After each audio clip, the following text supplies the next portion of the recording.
Ese punto. Vamos a ir con el análisis. Adrián Celaya, presidente de CAI Group, profesor de Economía Aplicada ahí en la Universidad del País Vasco. Buenísimas tardes, ¿cómo está? Estupendamente, encantado de estar contigo. Bueno, dentro de todo esto, y quizá por empezar por algo que estábamos comentando y después iremos al asunto económico, pero ha llamado Joe Biden dictador a Xi Jinping. No es tan fácil esto, ni tan sencillo, y desde luego no habla bien de unas relaciones diplomáticas que Blinken, 2 días antes, el secretario de Estado, había intentado preservar. Era un poco la idea de esa imagen, ¿no?, de Blinken en Pekín, tratando de ilustrar que todo iba mejor. No se entiende muy bien por qué Biden hace esto de pronto. Claro, se entiende más el enfado de China, ¿no?, del gobierno chino, cuando escuchan decir que Xi Jinping es un dictador. Es algo que difícilmente incluso se le escucha a un observador internacional, decía yo. Adrián, ¿qué opinión le merece? ¿Qué está pasando exactamente con esas relaciones diplomáticas? Bueno, en primer lugar podemos hacer una valoración, digamos, general de las políticas o de las estrategias diplomáticas de Estados Unidos o de Occidente, o bien una valoración personal de las actitudes y las declaraciones de Joe Biden, que tienden a ser un tanto extrañas en el contexto de un presidente cuyas capacidades están más bien en discusión.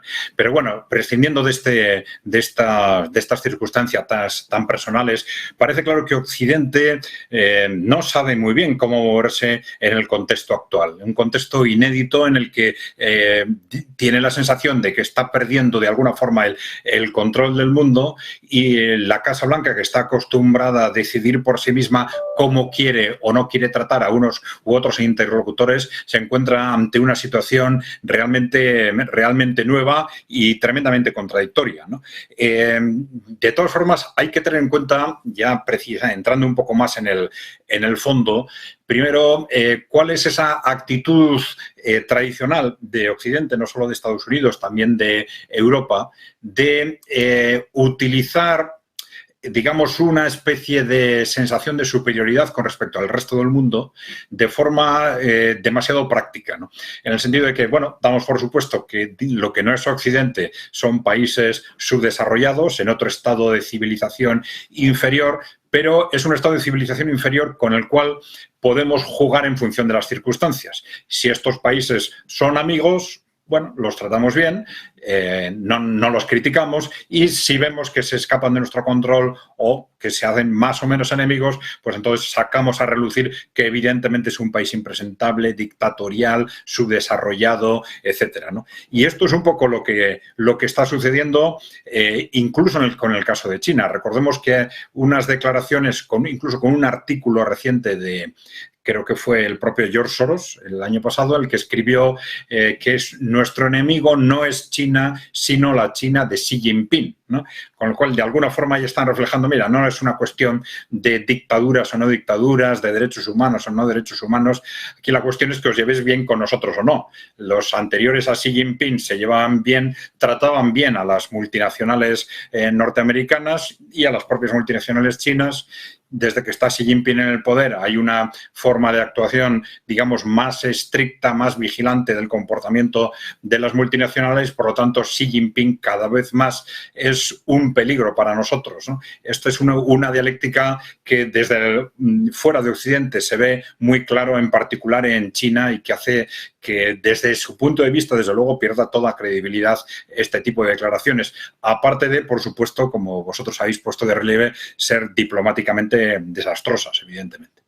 Claro, esto tira por tierra una serie de cuestiones de las que venimos hablando en Negocios Televisión con cierta desesperanza por el camino que vemos que toman las tornas, ¿no? Alguien comentaba aquí que lo que ocurre en Taiwán es que se ha llegado a un precipicio y se pueden dar pasos para atrás, pero ya no muchos más para adelante, ¿no?, en cuanto a la relación entre Estados Unidos y China, y que eso es preocupante desde un punto de vista económico, en tanto que prácticamente el 90% de los semiconductores del mundo salen de allí. Y económicamente, ríete de lo que está ocurriendo en muchos otros puntos del mundo si hay un problema real en Taiwán. Claro, la visita de Blinken iba un poco a vamos a intentar apaciguar. Ha ido Tesla, ha ido Microsoft, incluso se recibió por parte del propio Xi Jinping al presidente de Microsoft. O sea, que quiero decir que había claramente una intención de China de, Ojo, que nosotros seguimos teniendo tratos con las empresas más allá de lo que Estados Unidos luego haga con ellas y las sanciones que quiera imponer. Blinken va a poner, bueno, un poquito orden en todo esto y a intentar decir que no hay un problema. De hecho, habla de decoupling, lo que habla en una especie de... Hay que desacoplar partes de la economía, pero no tanto por alejarse, no tanto por desconectarse.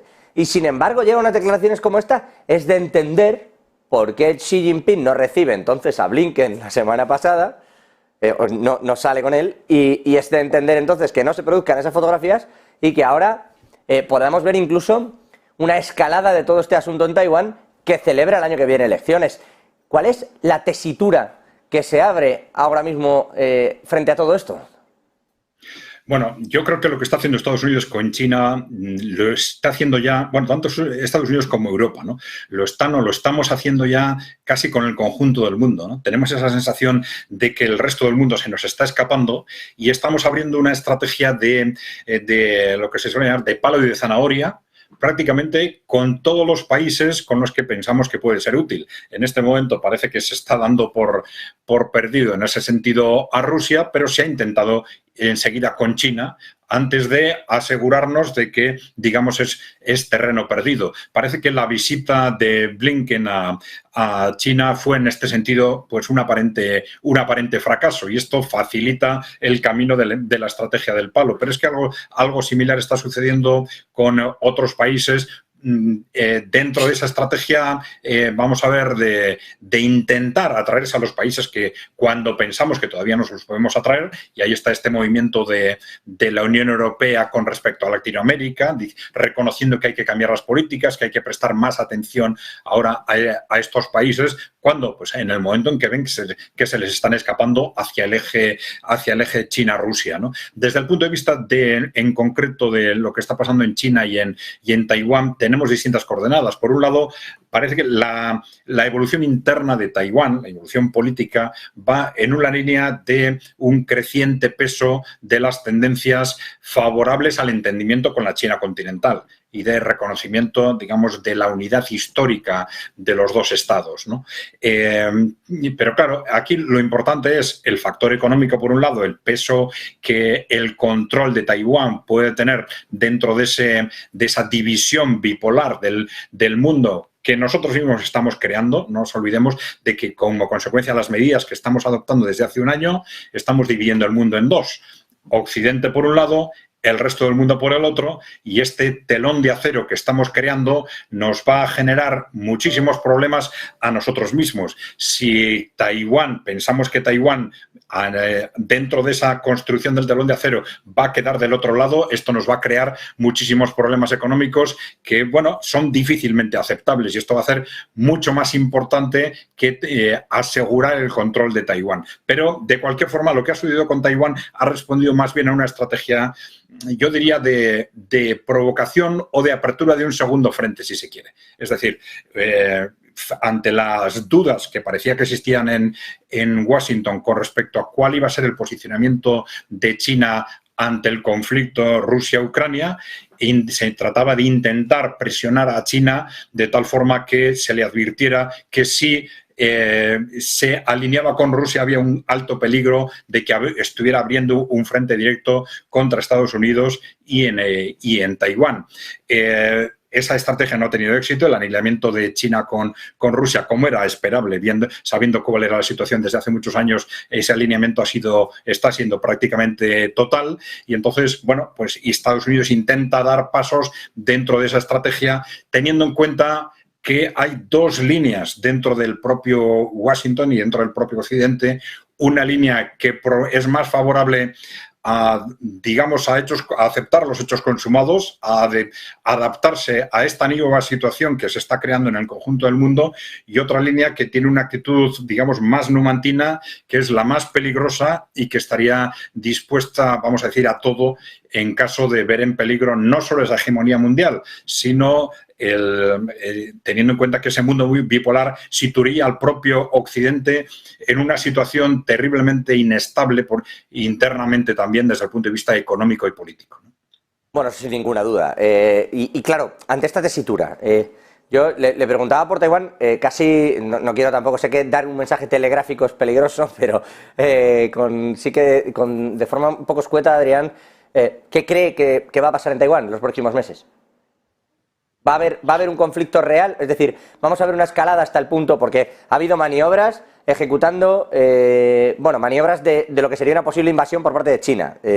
Ha habido maniobras de defensa. El propio Blinken llegó a asegurar que tratarían Taiwán como territorio, como suelo estadounidense. Y claro, en esta tesitura a uno le vuelve a entrar el pánico. Yo sé que se habla de guerras con mucha ligereza, pero sí, aquí en Negocios de Televisión nos empieza a asustar todo esto, quizá por la facilidad con la que se habla de que estos conflictos puedan saltar por los aires.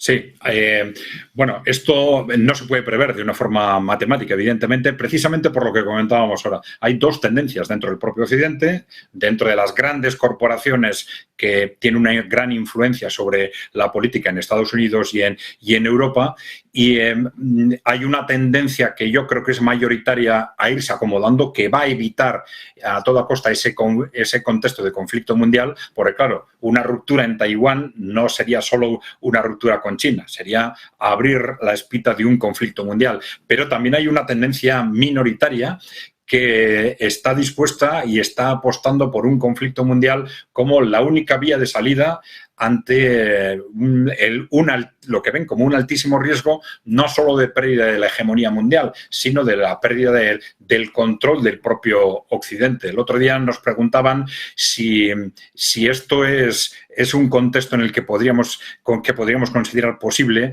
en el sentido de que nos dicen, bueno, ¿quién va a provocar una guerra mundial? ¿Quién va a provocar un conflicto nuclear sabiendo que es un conflicto en el que pierde todo el mundo, en el que su propia vida se pone en riesgo, la propia vida de los que toman la decisión? Y nosotros contestábamos que este es un tema que está psicológicamente muy estudiado por todas las grandes potencias, ¿no? Y que lamentablemente las conclusiones son que este tipo de personas que tienen el poder, que han tenido el control del mundo, están muy dispuestas a poner en riesgo sus propias vidas si lo creen necesario, si ven en riesgo esa posición hegemónica, porque claro, no es ya que se les exijan responsabilidades por lo que han hecho que les puedan llevar pues a la cárcel o a una sentencia de muerte. No, simplemente el dejar de ser los dueños del mundo y pasar a ser ciudadanos normales es algo insoportable psicológicamente para este tipo de personas, que pueden estar dispuestas, si ven esto en riesgo, desde luego a poner en riesgo, a tomar decisiones de cualquier tipo, lamentablemente, ¿no? Es decir, no hay que considerar, si me estás pidiendo una cifra de porcentajes, pues difícilmente te la puedo dar. Yo apostaría porque lo más probable es que continúe la tensión durante los próximos meses y esperemos que años, pero que no se produzca un estallido mundial, porque un estallido en Taiwán sería una guerra mundial sin ninguna duda, ¿no?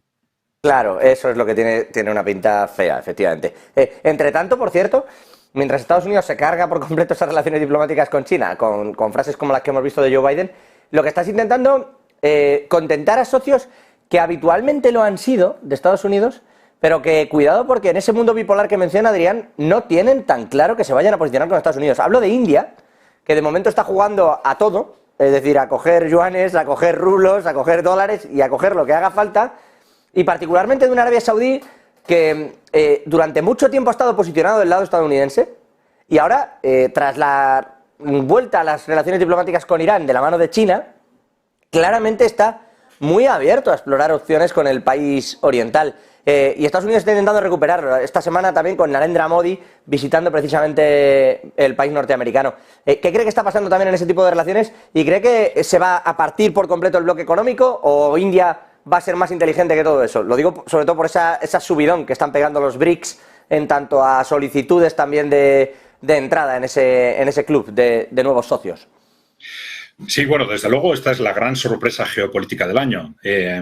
Así como el enfrentamiento en la guerra en Ucrania no es tan sorprendente, es decir, es que ese choque entre la OTAN o si se quiere Occidente y Rusia antes o después se iba a producir, era algo muy previsible. para nosotros la gran sorpresa geopolítica del año ha sido lo que ha sucedido en los países emergentes y en los países en desarrollo. Es decir, que a raíz de esas sanciones contra Rusia y ese requerimiento a todo el mundo, de que a todos los países, de que se posicionen en un lado u otro, se ha producido un corrimiento rapidísimo, se está produciendo un corrimiento rapidísimo del conjunto de los países emergentes y de los países en desarrollo hacia el bloque Rusia-China, y esto se está manifestando también formalmente en esa retahíla de solicitudes, incluso formales, de adhesión al bloque de los BRICS, hacia la constitución de ese BRICS Plus, etcétera, ¿no? Yo creo que esta es la gran sorpresa geopolítica del año. Esto nos está llevando a esa construcción de un telón de acero que decíamos por parte del propio Occidente para defenderse a sí mismo casi del resto del mundo, y que, claro, es un contexto tremendamente complejo porque prácticamente todos los países emergentes o en desarrollo tienen distintas formas de vínculos económicos, políticos, militares con Occidente, vínculos que no pueden romper de un día para otro. Hay conflictos que se están creando precisamente y se van a crear con los países que puedan estar en duda, y esto ha sucedido en Pakistán, está sucediendo en una guerra civil en Sudán, ha sucedido políticamente en Turquía, está ya sucediendo en México, con incluso amenazas de intervención militar en México. Es decir, los países que estén en duda van a ser sometidos a presiones inmensas para que se posicionen en un bloque o en otro. Y evidentemente todos los países van a intentar no romper lo que no sea necesario romper. Este es el caso, por ejemplo, de India. India va a mantener dentro de ese alineamiento que tienen perfectamente claro dentro del bloque de los BRICS, pero va a intentar suavizar posiciones para que la ruptura con Estados Unidos pues sea lo más suave o lo más lenta posible. Es curioso porque podemos buscar una clara similitud con lo que estaba sucediendo desde Estados Unidos con respecto a China. Lo que ocurre es que, claro, con respecto a China, las relaciones han sido muy buenas hasta el momento en que se ve que ya no se puede conseguir de ninguna forma que China cambie de alineación, y entonces cambiamos de posición. Algo similar puede suceder con la India. Hay que tener en cuenta que ahora que desde Estados Unidos le acaban de llamar dictador a Xi Jinping, pero es que con Modi sucedía algo parecido hace 10 años. Durante 10 años Modi tuvo prohibida la entrada en Estados Unidos como consecuencia de las acusaciones con respecto a determinadas decisiones del gobierno de la India, que si cuestionaban el sistema democrático, los derechos humanos, etcétera. Sin embargo, ahora, precisamente como se está fortaleciendo en el bloque de los BRICS, ahora, después de que están fracasando los intentos de aproximación con China, pues ahora lo están intentando con India. ¿Cómo lo van? Europa lo está intentando con Latinoamérica, etcétera. Bueno, evidentemente no podemos asegurar al 100% cada uno de los países cuál va a ser el alineamiento definitivo que va a adoptar, y tenemos que acostumbrarnos a que en los próximos meses y años esas tensiones van a ser continuas, sobre todo en los países que se puedan considerar dudosos. Y dentro de todo este asunto, perdóname, Adrián, y yéndonos ya a las claves europeas, ¿no? Porque todo esto efectivamente está con un Estados Unidos que vamos a ver si puede prescindir de tanta gente. Quiero decir, parece claro que quiere desconectarse de China, y si no lo quería, lo está haciendo muy mal. Pero, claro, si también vas a prescindir de la India, si vas a acabar prescindiendo de Arabia Saudí, a quien le compra bastante crudo, etcétera, etcétera, cuidado, porque ahora el 60% de las reservas de crudo estadounidenses, donde acaban, es en Europa, que ha rehecho de esa forma sus compras tras la pérdida de Rusia, la caída del gasoducto del Nord Stream, etcétera, etcétera, y la necesidad energética que tiene, ¿no? Y en ese prisma, claro, Europa parece un socio entre obligatorio y necesario, pero tiene sus propias diatribas. Tiene además la problemática entre Rusia y Ucrania, que en algún momento habrá que resolver y que en algún momento habrá que zanjar, y vamos a ver, porque Europa... es verdad, dice Adrián, es el mundo el que también se está separando de China. Tecnológicamente es verdad que Alemania, Países Bajos han puesto también trabas a las empresas chinas. Pero vamos a verlo porque Francia no lo tiene tan claro, y aunque pone trabas, a la vez también da zanahorias, ¿no? Da el palo y la zanahoria, las dos cosas, intentando no separarse del todo. Lo hace también Italia, que dice que va a evaluar las cosas, pero se está dando con mucha calma Meloni de tiempo, al menos hasta final de año, para repensarse los acuerdos con China. Entonces, con todo esto que está pasando aquí, además, así como Estados Unidos tiene clara también la enemistad con Rusia y corta por lo sano y dice, cojo los activos de los rusos y se los doy a Ucrania, en Europa seguimos también a vueltas con esto y decimos, vale, está congelado, pero hasta que no acabe la guerra y se llegue a una entente con esto, no hay todavía un destino fijo de estos fondos. No sabemos si se pueden dar o no, pero desde luego no se pueden quitar y regalar a la ligera. Entonces, digamos que hay una posición ahí un poco... ¿Cómo está viendo usted todos estos movimientos? El hecho de que Europa no termine de dar ese paso tampoco respecto a Rusia, intente desligarse un poquito. ¿Cree que es una actitud real o es simplemente un posicionamiento intentando no acabar siendo quien se queda sin ningún dinero ni aliado? Bueno, vamos a ver, tenemos el tema en concreto de los fondos. Bueno, yo creo que desde un punto de vista legal la situación parece bastante clara. Tenemos, evidentemente, legalmente Europa no puede apropiarse de esos fondos. Había surgido alguna interpretación sobre si podía apropiarse de su uso, es decir, manteniendo los fondos, pero apropiarse o ceder, por ejemplo, a Ucrania, la rentabilidad de esos fondos. Bueno, han salido distintos informes diciendo que eso también sería claramente impugnable, pero bueno, en definitiva, estamos en un contexto de Guerra Fría. Por lo tanto, lo que finalmente pase con esto va a depender de cuál sea el contexto geopolítico. Si el contexto geopolítico y lo que suceda alrededor de Ucrania tiende a mantenerse el tiempo o a suavizarse, pues se va a buscar una solución a este problema de los fondos. Si se agrava, pues no hay que descartar en absoluto que sea una u otra legalidad, los países se salten esa legalidad porque el contexto de guerra, aunque sea Guerra Fría, es el contexto de guerra, ¿no? Pero sobre la posición, lo que me comentabas al principio, sobre la posición de Europa es tremendamente complicada en este contexto. Evidentemente, que el mundo se corte en dos, dependiendo evidentemente hasta dónde llegue ese corte, es tremendamente problemático. Pero ahí tenemos distintas variantes. Tenemos la variante monetaria, que tiene mucho que ver con todos estos movimientos de lo que se está llamando euro digital, mal llamados, euro digital, dólar digital, etcétera, que pueden ser probablemente un instrumento defensivo frente a alternativas de los países emergentes, pero que es posible que necesiten barreras normativas frente a estos países. Perdóname, Adrián, mal llamados, ¿por qué mal llamados el euro digital o el dólar digital? Bueno, pues porque en la práctica las monedas actuales son fundamentalmente ya digitales y lo novedoso de estas monedas no es realmente el que sean o no digitales, por eso se podría conseguir normativamente, como ya han hecho algunos países, ¿no? Lo novedoso realmente es que se gestionen en cuentas de los propios bancos centrales, es decir, que están sustituyendo al sistema bancario a la hora de gestionar los depósitos. Esta es la novedad fundamental, ¿no? Bien, pero lo que, si quieres, profundizamos en esto, pero... Perdóname, si era simplemente por la curiosidad, ¿no? Porque aquí lo comentamos también algunas veces, esas CBDCs famosas, no tanto por si se le llama digital o no, que no lo había entendido, sino por el hecho de que regulatoriamente al final son un paso importante el que se da cuando cedes el control absoluto de tu economía a un banco central.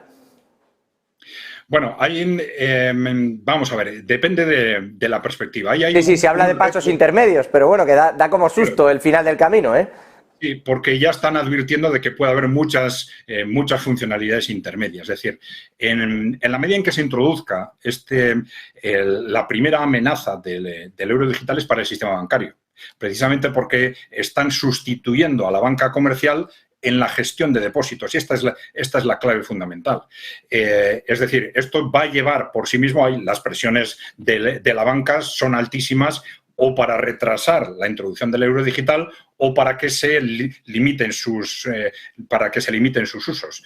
Pero, por otro lado, ¿qué está sucediendo? Que desde los bancos centrales occidentales se está viendo la amenaza de los sistemas monetarios alternativos de los países emergentes y cómo la amenaza fundamental es la instrumentalización de estas alternativas a través de Internet. El que los ciudadanos europeos puedan empezar a situar sus depósitos en monedas y en una gestión bancaria de otros países si la ven con suficiente solvencia. Es decir, la alternativa que ahora tienen de forma muy embrionaria en las criptomonedas, si empiezan a tenerlas en yuanes digitales o en esta moneda de los BRICS digital, que además tiene soporte en valores reales, pues la amenaza para nuestros depósitos va a ser muy directa, ¿no? Y entonces los bancos centrales están intentando posicionar, por un lado, frente a esta amenaza de los monetaria de los países emergentes, pero por otro lado, frente al riesgo que todo esto plantea para el sistema bancario interno. Y están intentando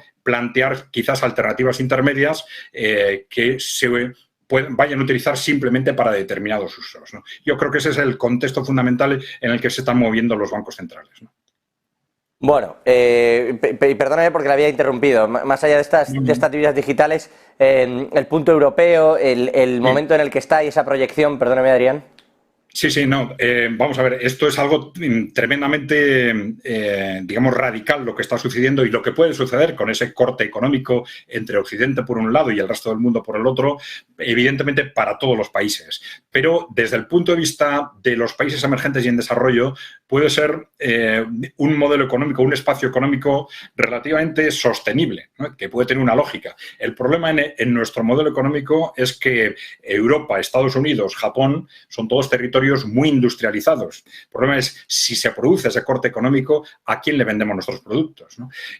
Hay otros, y por eso hay algunas especulaciones en Alemania de si todo lo que está pasando en relación con estas políticas verdes tan radicales que estamos desarrollando de forma muy activa en los últimos meses, o este corte con la energía tan radical, con la energía rusa, lo que se está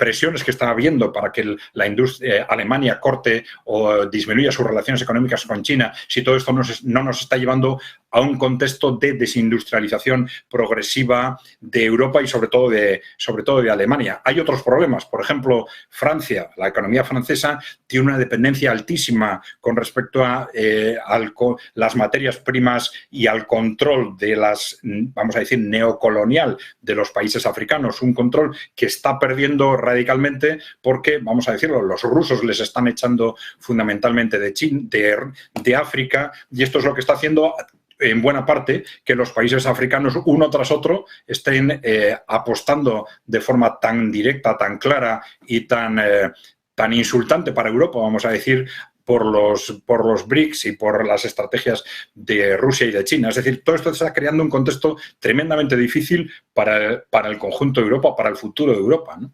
La economía de Alemania, ya lo hemos comentado en Negocios TV en otro momento, está muy directamente amenazada ya por el corte con la energía barata que viene de Rusia. Si además se le obliga, como se le está obligando desde Estados Unidos, a cortar con China, pues es evidente que esto es una amenaza estratégica directísima para la economía alemana, que al final es la base de la economía europea en este momento, ¿no?